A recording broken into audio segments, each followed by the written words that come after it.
Welcome back to CLPC Advisors. With Malaysia's e-invoicing system coming into effect, one big question is, can businesses still issue normal invoices in the e-invoice era? What is Consolidated E-Invoice? The answer depends on who your customers are. Let's dive in. If your customers don't need an e-invoice, such as most walk-in retail customers, you can still issue normal invoices or receipts. However, under Malaysia's e-invoicing regulation, you must compile all sales into a consolidated e-invoice at the end of each month. Submit the consolidated e-invoice to LHDN within 7 days of the following month. For example, a retail clothing store sells shirts to walk-in customers on a daily basis, with the cashier issuing a receipt or normal invoice for each purchase. At the end of January, the store compiles all sales transactions and submits a single consolidated e-invoice to LHDN within 7 days of the following month, which falls on 7th February. For businesses serving corporate customers, e-invoicing is required for every transaction. This means you must issue an e-invoice for every sale or service provided. The invoice must be submitted in real time to LHDN for validation. LHDN will generate an invoice reference number, IRN, in the form of QR code as proof.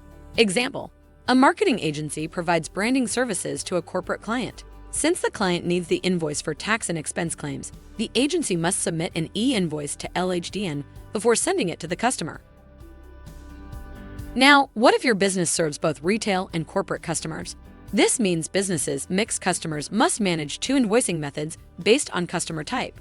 For retail customers, issue normal invoices or receipts and compile a consolidated e-invoice for all retail sales at the end of the month. Submit it to LHDN within 7 days of the following month. For corporate customers who need e-invoice, issue an e-invoice for every transaction and submit each invoice to LHDN for validation. This image illustrates the consolidated e-invoice, a document that combines multiple transactions into a single invoice. It is primarily used in business-to-consumer (B2C) transactions where individual buyers do not request an e-invoice. The buyer tax identification number, also known TIN number, is EI followed by 9 zeros and 10, which is the designated code for general public transactions. The buyer name is recorded as general public instead of individual customer names, since these invoices consolidate multiple sales to multiple buyers. Each receipt from a sale is listed as a separate line item in the invoice. The classification code 004 represents consolidated e-invoice. Next, let's talk about the restrictions on using consolidated e-invoices. According to the LHDN guidelines, not every industry is allowed to use them. So, which industries are affected? Let's break it down. First, automotive industry. The sale of any motor vehicle not allowed to use a consolidated e-invoice. Next, aviation. This includes the sale of flight tickets and private charter services. Luxury goods and jewelry. Restrictions apply here as well. Construction industry. Any construction contractor carrying out a contract is not permitted to use consolidated e-invoices.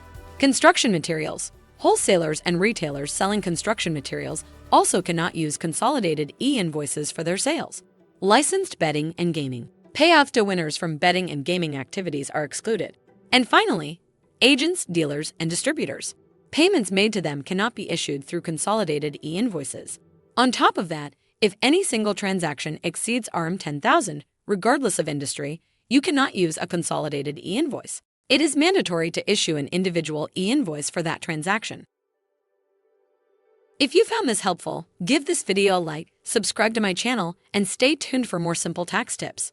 Thanks for watching. CLPC Advisor, your trusted tax consultant.